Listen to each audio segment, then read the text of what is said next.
Good morning, Grace Church. This week, as I was contemplating the scriptures, I was struck by Psalm 78. Give ear, O my people, to my teaching. Incline your ears to the words of my mouth. I will open my mouth in a parable. I will utter dark saying from of old, things that we have known and heard, that our ancestors have told us. Have you ever stopped to think of the ways that our ancestors are part of our fiber of existence? Not just our blood relatives, but each and every person that we encounter along our personal journey. Certainly this year, as we celebrate our anniversary at Grace Church, we are finding our history and the people that have inspired us. We're celebrating that. Randy and I have been privileged to have had in our home the past few weeks Ruth Slenczynska. This 95-year-old pianist began her concert career as a child prodigy, and she continued throughout her adult life. It seems as if there are no places or people that she has not met. Each day at dinner time, she shares these stories with us.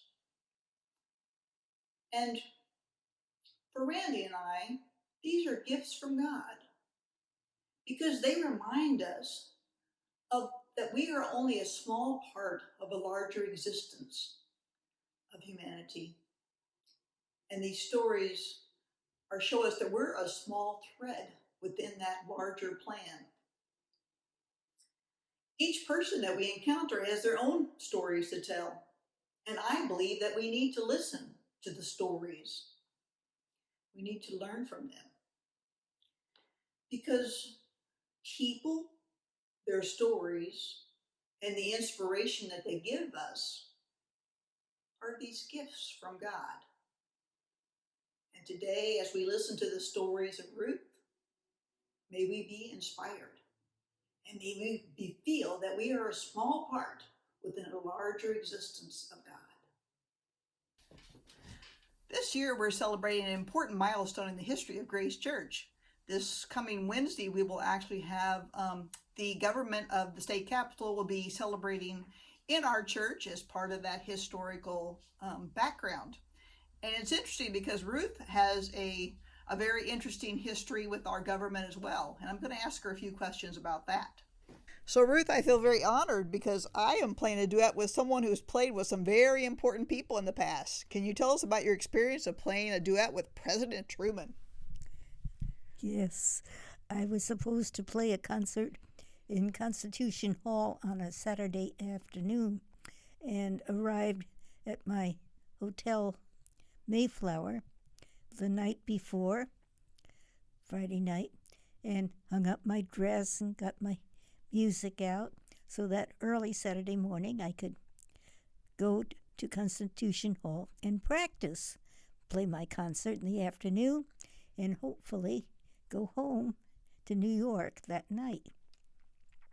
So anyway, it was just a planned short visit.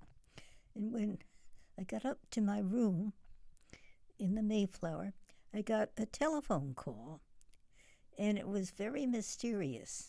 Some gentleman asked, and what are your plans for tomorrow morning?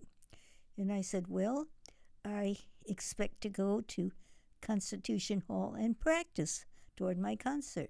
And he said, well, my colleague and I are going to pick you up at 9:30 tomorrow morning in the lobby, so be prepared with your dress and music, and we'll take you. So I said, fine. And that next morning, there I was, 9:30 in the morning, with my dress over my arm and my music in a briefcase, all ready to go to Constitution Hall. And these two gentlemen stepped on each side of me and took my elbows, and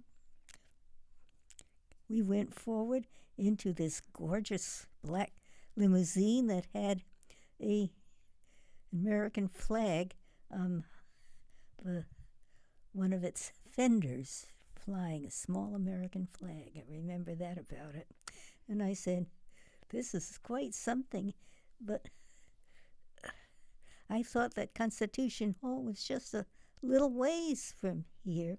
They told me when I booked the hotel room, you could practically walk there, but I have things to carry, and so maybe a car is better.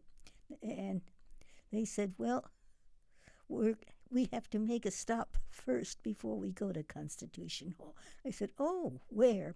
And they said, well, you will see. We are not at liberty to talk too much about it. So I kind of looked at them and said, what is happening here? And pretty soon I saw, hey, that's the White House there. And the car turned in to the driveway toward the White House. And it passed the front part of the building and went around to the back. And inside of me, my head said, uh-oh, somebody wants me to play, because an artist always goes in the back door. You never go in the front door like everybody else. So we went in the back door, and everybody there seemed to know about these two gentlemen. They took me to an elevator, and we went upstairs, and then they walked me to a little room, made sure that I was comfortable. I said, but there's no piano and I have to practice. And they said, oh, we'll look on you, and pretty soon you will have a piano in front of you. Don't worry about that. And they brought me a cup of coffee, and I said, I can't have coffee. So I said, tea, maybe?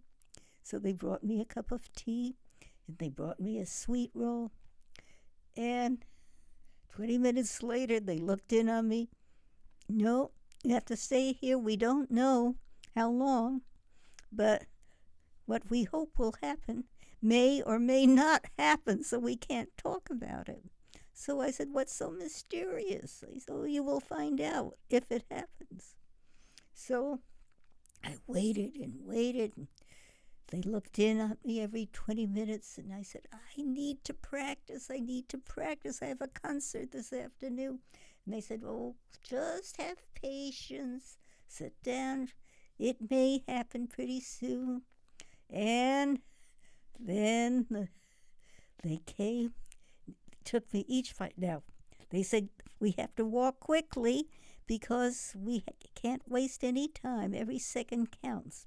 So they walked me in through these hallways, and I looked right and left at the inside of the White House to see as much as I could. They said, you can look all you want afterwards. Right now we have something we have to do quickly. So we went, and pretty soon we arrived at a double door, and there was a Marine in full uniform on each side, and there was an American flag above the door, and somebody opened both doors, and there was, I couldn't believe it, the President of the United States, President Harry Truman, coming toward me with his hand to shake my hand. And he said, oh, I'm so happy that this is possible. We only have a few minutes. He said, but I have been practicing. And he opened the lid of a piano bench that was sitting in front of a small grand piano by the window. And he said, I have been practicing the slow movement of a Mozart sonata. He said, of course, you play the top part. And I said, how fast do you want me to play this? And he hummed a little bit. And he said, wait just a minute. And he pressed all these buttons on his desk, and all the secretaries and people came rushing into the office. And we sat down, and we played the slow movement of a Mozart sonata. He played very well. He was a fine pianist. He had wanted to be a professional pianist at one time in his life. So he played well, and he was very musical to boot. And you also played a duet with a very important person in Japan before, too, right? Yes, Her Imperial Majesty Michiko of Japan was a trained pianist. She loved to play the piano and still does. At every occasion, she practices the piano. And she was the only person in my whole life, my professional life, that when we played four hands, she played the top part. She played the primo, and I played secondo. I was kind of surprised, but I'm a good reader, and of course I had played those Dvorak dances before, but the other voice, of course. She's a marvelous person. She was doing this because I played some benefit concerts for the people in Japan who had suffered from tsunamis in the northern part of Japan. The weather had been terrible, and the water covered much of the ground where they lived, and they couldn't live in their homes until help came. And it was a very dangerous and bad situation, and I played concerts to help those people who were thrown out of their homes by the weather. And this was her way of saying thank you to me. But she liked playing with me because now every time I go to Japan, she asks about me and what I am going to play, and she asks me to the palace. And you have tea with the Empress, right? Well, yes. She had a tea party for me after my afternoon concert in Tokyo, and they served this amber liquid that was being poured into little glasses. And I thought, good heavens, this is a little bit strange. I better find out what is this amber liquid. And I asked one of the people who were pouring, I said, what is this? And the Empress was saying to everybody, I hope you enjoy your drinks. I had them specially brought in here for you. And it was pomegranate juice. Pomegranate juice. Wonderful. And let's see, how many other presidents have you been involved with in some way? Oh, all my life long. It started with President Hoover when I was just 5 years old. And at that time, Mr. Hoffman, Joseph Hoffman, invited me as a student at Curtis Institute. And he and my father just didn't get along. My father was not a friendly type. And so that didn't last very long. And then I played at Stanford University when I was about 12, and Mr. Hoover remembered the strange name Slenczynska and invited me to dinner after my afternoon concert at Stanford. And so there I was. At that time, I was a typical kid interested in conundrums, which I collected. I loved to ask riddles, conundrums. And one of the conundrums that I had picked especially for Mr. Hoover was the question, what is every president of the United States? So I came up with this. I have a question for you, Mr. President. He said, what is that? What is every president of the United States? Mr. Hoover said, what do you mean, darn fools? And I said, not necessarily. They're cabinet makers. And there were a lot of nice, happy laughter, and it got into the newspapers, and that was my first president of the United States that I met, was President Herbert Hoover. Wonderful. Then I met several presidents after that. I played at the Kennedy inauguration, and so I met Mr. and Mrs. Kennedy. I have a thank you note from them for having played at the inauguration, signed by both Mr. and Mrs. Kennedy. And I have a congratulatory note from President Reagan for celebrating my 50th anniversary as a concertizing American artist.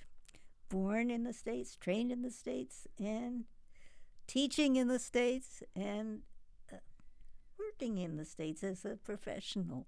It was a wonderful letter that began, "Nancy and I want to congratulate you." It was a big thrill to be invited to the White House after that, because President Reagan was the only Republican president I ever voted for. And what I can tell you about that experience at that time, Mrs. Reagan met us. She was a sweet, charming lady, Nancy. And she said, "Speak up when you speak to the president because his hearing is not as good as it used to be." And so we all remembered to do that. Ahead of me in the line to meet him was a famous actor that I remembered from the screen, James Stewart. Who was it? James Stewart. Mm-hmm. And so he was ahead of me, and he went up, he stretched out his hand. He said, "Hello, Mr. President." And the president poked him, and he said, "Don't you, Mr. President, me." He said, "After all the work we've done together." Oh, he was a charmer. He was just wonderful. So I have a congratulations letter from him. I played at that luncheon there. They have several nice big pianos at the White House. Steinway has seen to that. Did you meet Jimmy Carter? Oh, yes. Well, Jimmy Carter came from Georgia, and my sister Helen lived in Georgia at that time, and she worked in some government office, and he passed through and talked to her on some mornings when she was there, and she had a chance to tell him that her sister was a concert pianist. And so after he was elected president, he came in one time, and before he was in the White House, and he told her that he and his wife were moving to the White House, and my sister said, "You must remember to invite my sister, who's a concert pianist, to play." And he remembered my sister talking about me and got the information and invited me to play at a luncheon. So I have a picture of Jimmy and Rosalind Carter walking in the Rose Garden. We were surrounded by people at that time, and there was a photographer walking backwards taking pictures of us.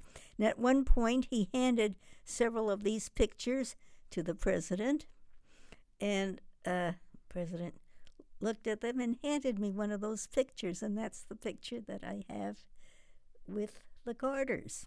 It was taken at a luncheon at the Rose Garden of the White House. So, And Mrs. Obama? oh, I never met President Obama, but Mrs. Obama I met in the most curious fashion. When I lived in the Midwest, I played several concerts to raise money for the Negro College Fund.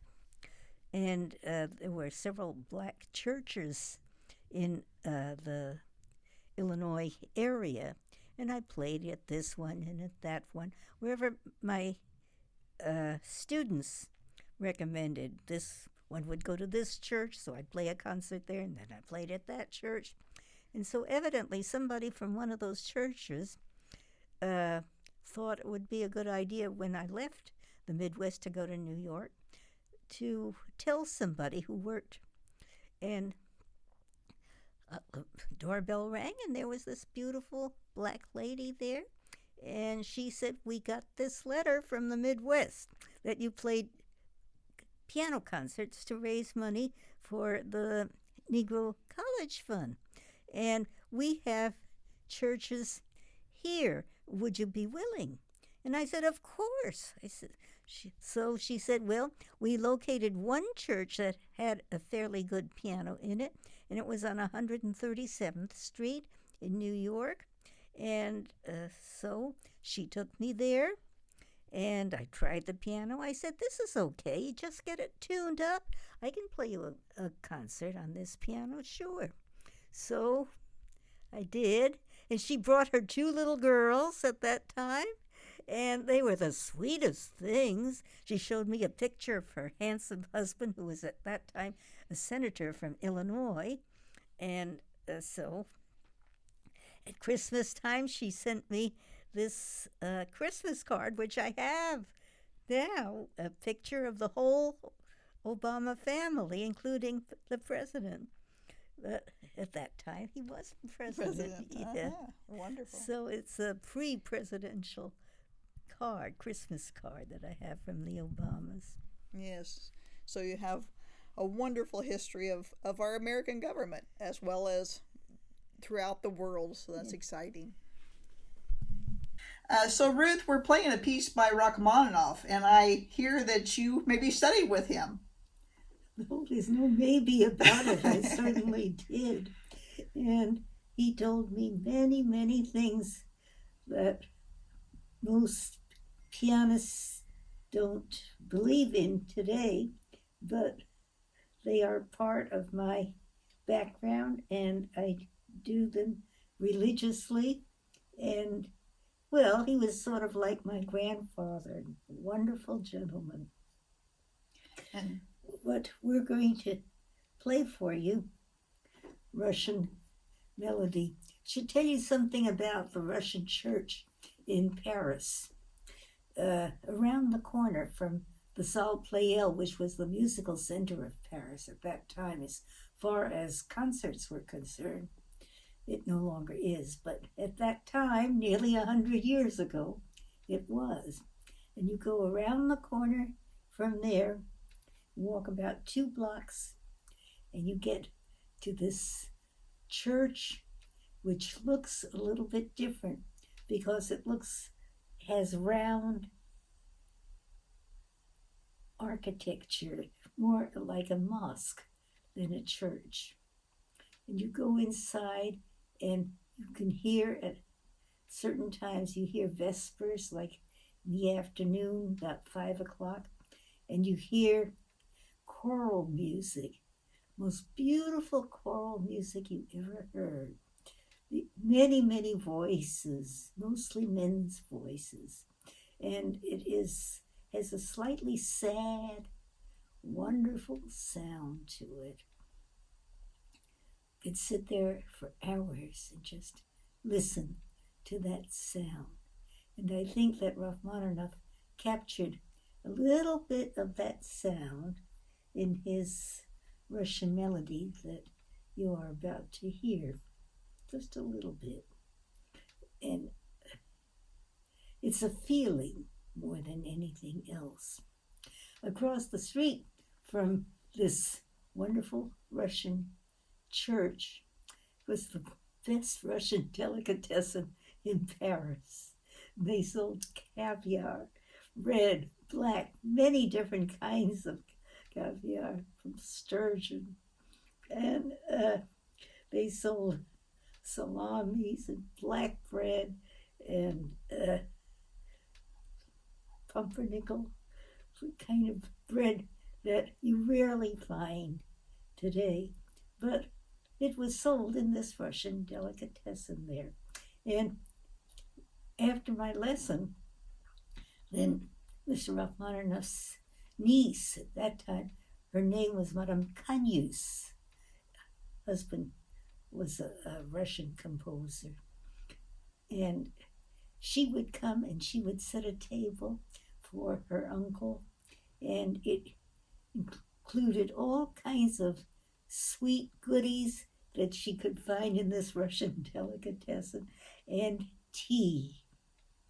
Wonderful Russian strong tea, which she made. And it was the most delicious beverage in the world as far as I was concerned.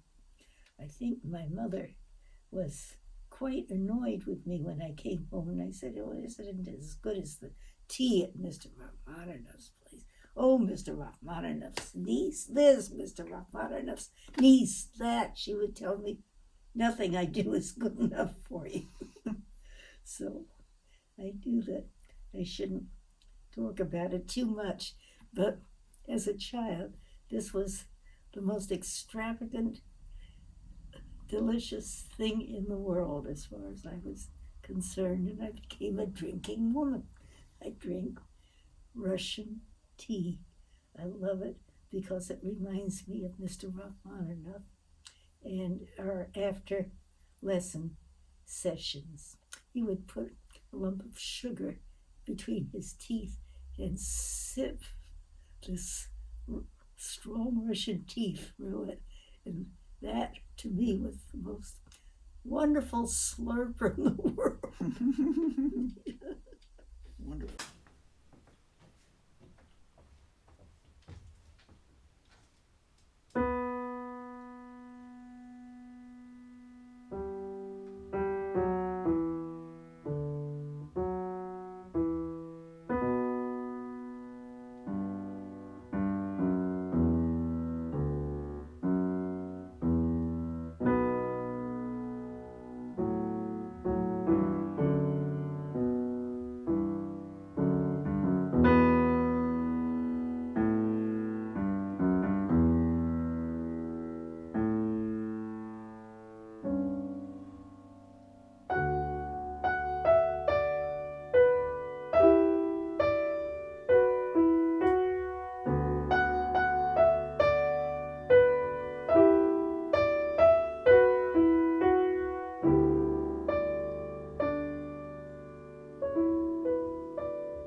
Greetings, members and friends of Grace Church. I have two very important matters to talk with you about today, and I hope that you're all ready for them. First of all, as we celebrate this year Grace Church's 200th anniversary, we have secured the agreement of the House of Representatives of the Commonwealth of Pennsylvania to hold a ceremonial session at Grace Church, commemorating the time that the Pennsylvania legislature occupied Grace Church in 1897 and 1898. They'll be coming to the church on Wednesday at 11 a.m. I hope that you are able to attend and experience this historic ceremonial session of the legislature at Grace Church. If you're planning to attend, please call the church office and leave a message. Let us know you're coming. The legislature and the staff will be seated on the main floor of the sanctuary. Those guests, and we will be guests that day, those of us from the church and others will be seated on the balcony. So we'll need to go through security on our way into the building and head up the stairs to the balcony. But if you're attending, please let us know this Wednesday at 11 a.m. The ceremonial session is not expected to last more than about 30 minutes. So don't plan to be late. Look forward to seeing you and greeting you on Wednesday.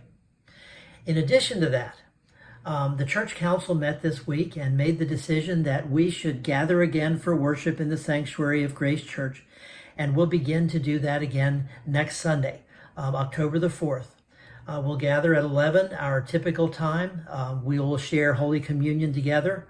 We will, on both occasions, both this Wednesday and next Sunday, we will be distancing from one another. Everyone will be wearing masks, so we'll be taking every precaution that we can to assure that there's no spread of the coronavirus. So I hope that I'll be able to greet you on both occasions and celebrate not only the church's 200th anniversary and the ceremonial session of the House of Representatives, but also our coming back together and our communing together in worship. I'll see you then. Good morning. Today's Old Testament lesson comes from the book of Exodus, chapter 17, verses 1 through 7. From the wilderness of Sin, the whole congregation of the Israelites journeyed by stages as the Lord commanded. They camped at Rephidim, but there was no water for the people to drink. The people quarreled with Moses and said, "Give us water to drink." Moses said to them, "Why do you quarrel with me? Why do you test the Lord?"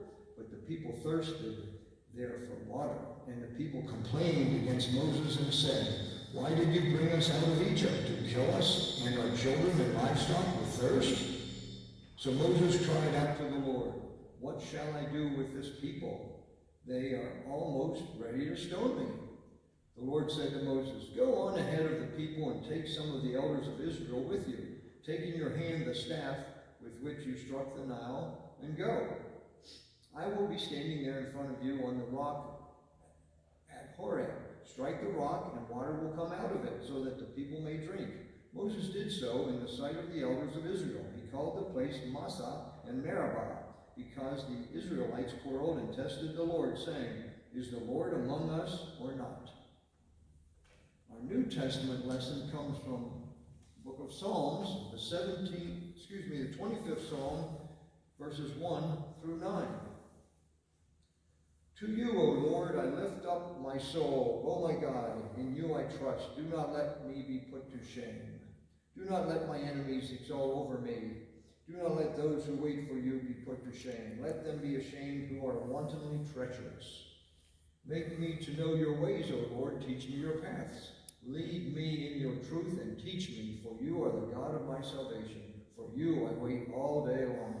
Be mindful of your mercy, O Lord, of your steadfast love, for they have been from of old. Do not remember the sins of my youth or my transgressions. According to your steadfast love, remember me, for your goodness' sake, O Lord. Good and upright is the Lord. Therefore he instructs sinners in the way. He leads the humble in what is right and teaches the humble his way. This is the word of the Lord. Thanks be to God. In the 21st chapter of Matthew, we encounter Jesus interacting with some of his adversaries in the temple, and then following that dialogue with a parable. As Jesus is getting closer to the time of his crucifixion and his departure from the earth, his teachings are becoming more and more challenging. More and more challenging to live by them and fulfill them, but also more and more challenging to understand their meaning. Matthew 20:21, beginning at verse 23. When he entered the temple, the chief priests and the elders of the people came to him as he was teaching and said, "By what authority are you doing these things, and who gave you this authority?" Jesus said to them, "I will also ask you one question. If you tell me the answer, then I will also tell you by what authority I do these things. Did the baptism of John come from heaven, or was it of human origin?" And they argued with one another. "If we say from heaven, he will say to us, 'Why did you not believe him?' But if we say of human origin, we are afraid of the crowd, for all regard John as a prophet." So they answered Jesus, "We do not know." And he said to them, "Neither will I tell you by what authority I am doing these things. What do you think? A man had 2 sons, and he went to the first and said, 'Son, go and work in the vineyard today.' He answered, 'I will not.' But later he changed his mind and went. The father went to the second son and said the same, and he answered, 'I go, sir.' But he did not go. Which of the 2 did the will of his father?" They said, "The first." Jesus said to them, "Truly I tell you, the tax collectors and the prostitutes are going into the kingdom of God ahead of you. For John came to you in the way of righteousness, and you did not believe him. But the tax collectors and prostitutes believed him, and even after you saw it, you did not change your minds and believe him." The gospel of God for the people of God. Thanks be to God. There is a haunting story that comes out of the Second World War, and it's a difficult story. I apologize to you for this, but it makes my point amazingly well.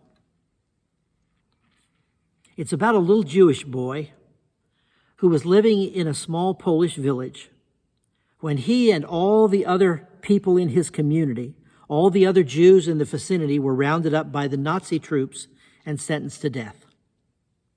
The boy joined his neighbors and his family in digging a shallow ditch for their own graves.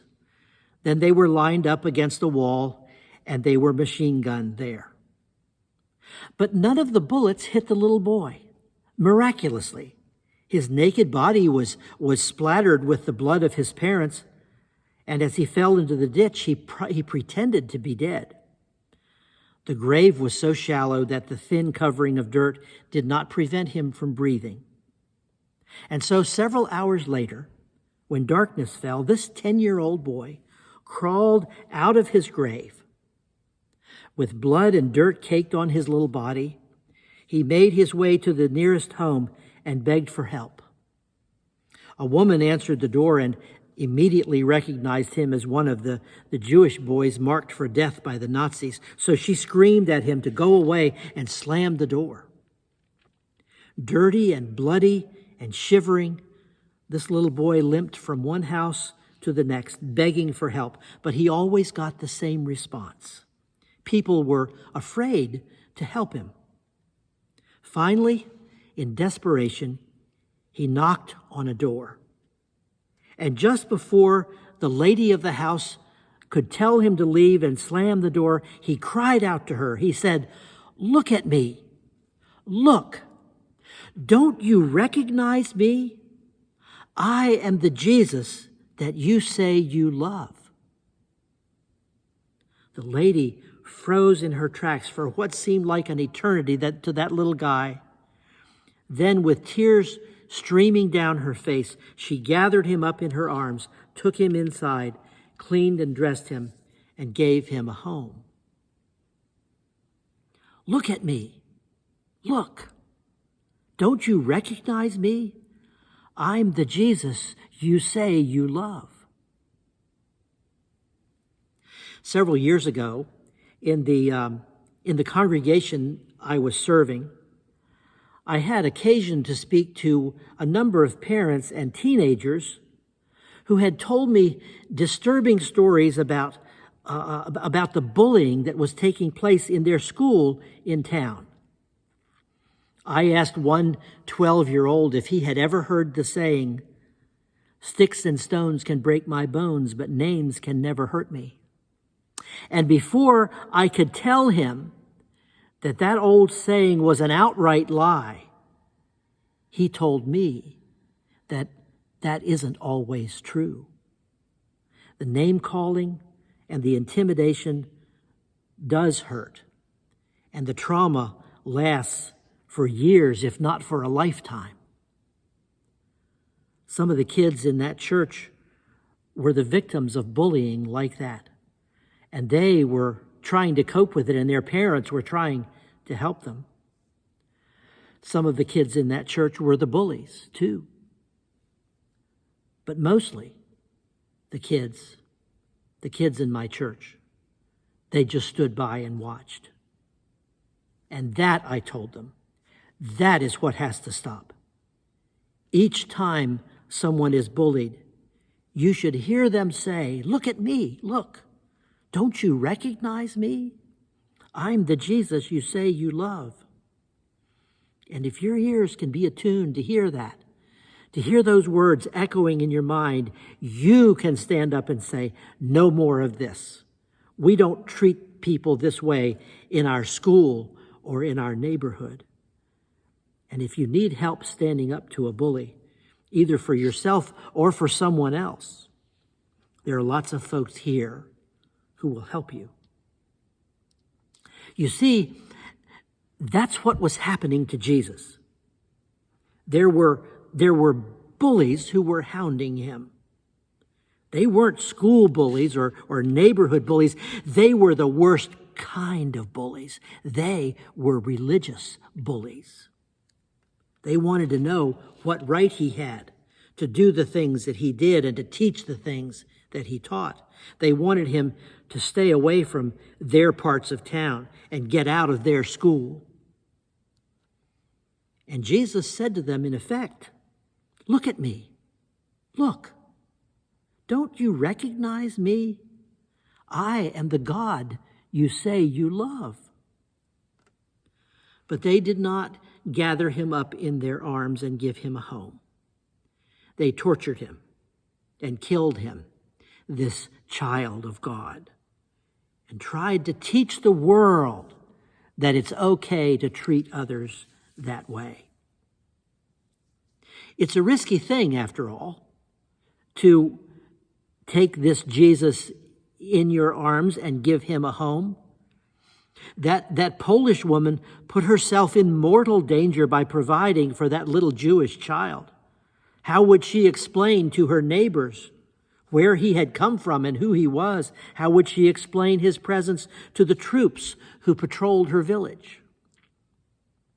It was a dangerous thing for Jesus' followers to stand up to the religious leaders, and they didn't always do such a good job of it. At first, they let Jesus take all the heat, and then they ran away and denied that they knew him and allowed him to die alone. Later on, they gained their courage and they began to make a home for Jesus in their own lives and in their world. It's a risky thing to stand up to a bully. Sometimes the person who stands up to a bully gets in more trouble than the bully does. But that's the risk you take when you make a home for Jesus in your life and in your school and in your neighborhood and in your church. Jesus told a story about a man who had 2 sons. The first of them, when asked by his father to tend the crops, said that he would not do it. But then he changed his mind and went and did so. The second son said he would do what his father asked, but then he didn't go to the fields and work. Which of the 2 did what the father wanted, Jesus asked.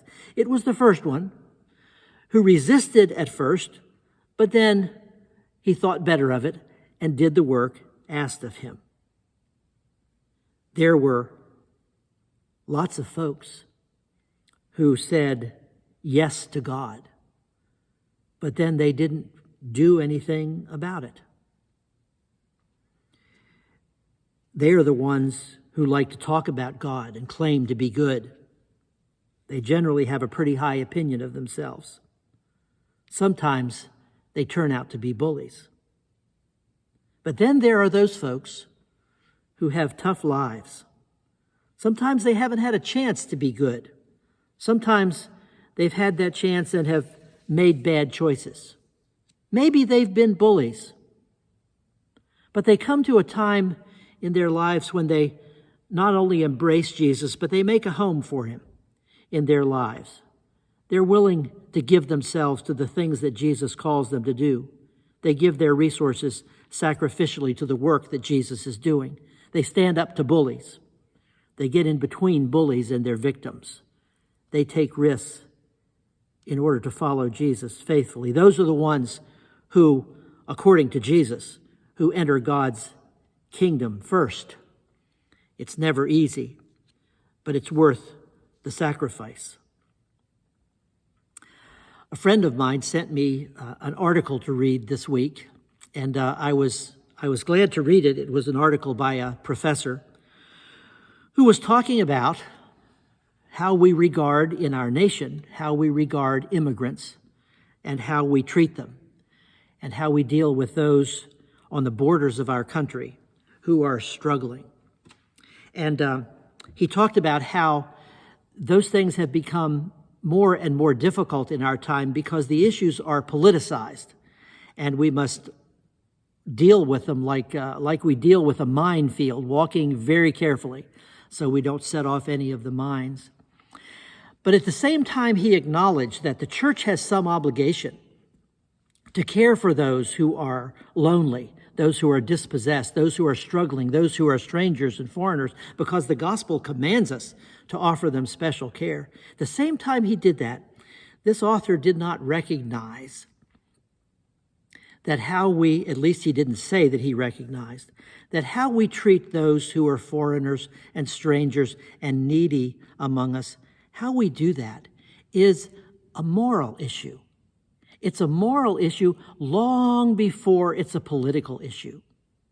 And long before there is a partisan divide in our lives, in our country, in our politics, long before that, there's the human divide, where we choose to be human or not, to be bullies or not.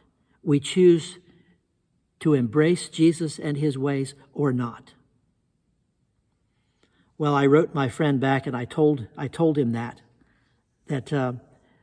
we need to deal with things as moral issues, because as a moral issue, we are obligated as the church to deal with it. As a political issue, we can keep our distance.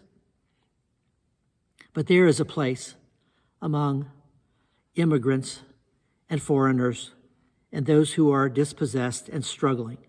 There is always a place where we can choose to be bullies, or we can choose the compassion of Jesus and the instruction of the gospel for how we deal with those folks with care and compassion and kindness and love. Look at me. Look. Don't you recognize me? I am the Jesus you say you love. You'll recognize that face when you see it. You'll hear those words, even if they are not spoken aloud. and you'll gain the strength that you need from within yourself, from Jesus' Spirit, and from this community of faith called Grace Church, this inclusive community of faith called Grace Church, to embrace that person, make a home for them and for Jesus in your life. God give us the courage to live like that. Amen.